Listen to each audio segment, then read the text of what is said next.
Okay, so you are a beginner in digital art, or you have worked in this medium before but your art looks like hot garbage and now you're wondering what can I do to improve? Well, worry not, cause I am here! Coming to the door like a hero! So in this video I'll give you guys 5 tips to improve your artwork, and hopefully by the end you guys have learned something that you can apply to your artwork. By the way, all the tips I show you today are gonna be in Photoshop, but you can do it on all other major drawing apps. So without wasting any time, let's roll the intro.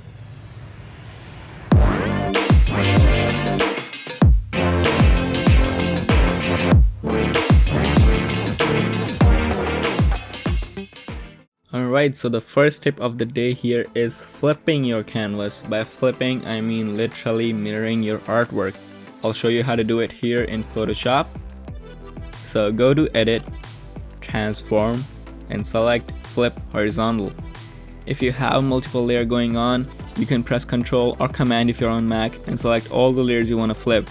If you have a lot of layers and you want to flip them all, then press the top layer, hold Shift, and then select the last layer. This will flip every layer that is selected. Now you might be asking, yo Wacky, why do I flip layers and how does it help me? Well, the answer is pretty simple. Science, bitch! When you're working on a piece of art for a long time, your eyes start to get used to it and don't see the error in them anymore, meaning your eyes deceive you. Nani? But this simple trick is like a fuck you to your eyes and forces you to see your artwork in a new perspective, which will show you the errors more clearly and you can correct them. A lot of the times you won't realize that there is an error, but something seems off. This pretty little trick always works in situations like those, but keep in mind that if you use it too much, eventually you'll get used to the flipped image as well, so use it wisely. I usually use it every 15 to 20 minutes to make sure I'm good, so I hope now you know how to flip and use it.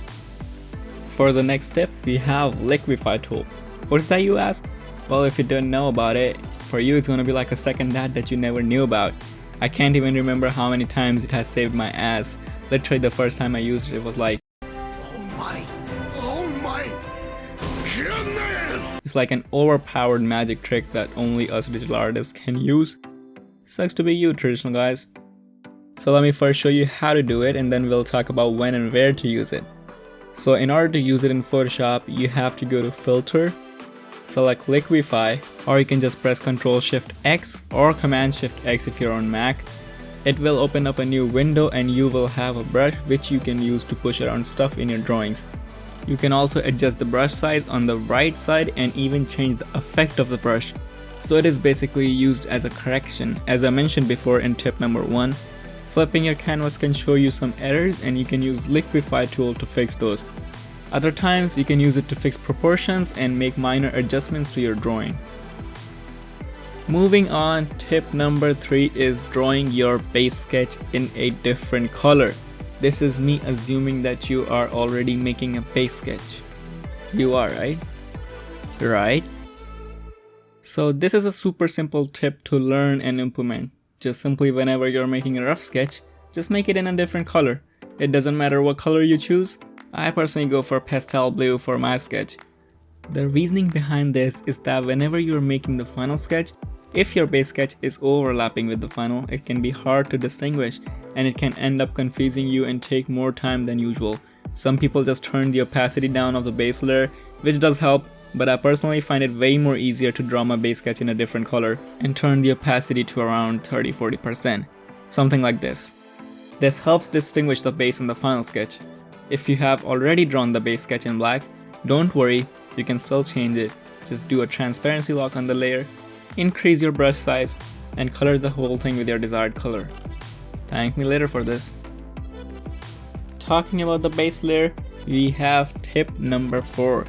Try not to be a perfectionist when it comes to line art. I honestly can't remember how many times I thought my line work looks too perfect. When it comes to fixing the quality of your line work, 90% can be good enough. The last 10% can take more time to fix than the rest 90 combined, and I'm not exaggerating here.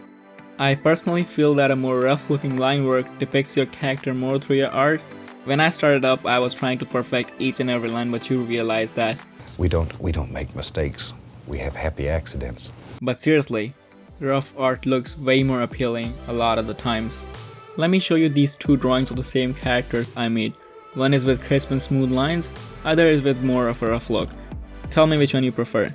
Just use your judgment and save time on your art. By the way, a side note to a couple of people watching who try to perfect their base art. I can only say, bro, what the hell are you doing? Do you know what rough art means? Guys, please do not spend couple of hours on your rough sketch. That just lessens my belief in humanity. Come on. Okay, so last tip of the day, tip number 5. This is another simple trick that is definitely gonna save a couple of you guys' asses. And the tip is always naming your layers and checking which layer you're working on. This is a simple habit that can save you so much time that you spend on fixing mistakes that wouldn't happen using this trick. Let me show you one of my digital art. So always name and check your layer. Don't do it and you'll be stuck with it trying to get out of the habit.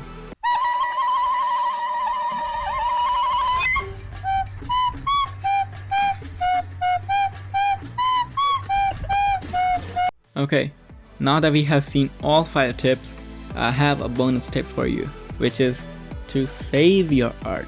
Photoshop these days I feel like don't crash anymore, but once in a while, out of the blue, it'll do that. And what did it cost? Everything. okay, so now jokes aside, before we end this video, I just want to mention that the best way to improve your art is not by watching a video like this, but actually practicing.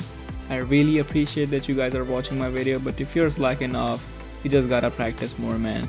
So close this video, do some anatomy, or if you're a background artist, go draw some backgrounds. Come back and show your new skills.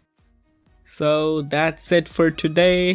Hope you guys enjoyed the video. Until next time, peace.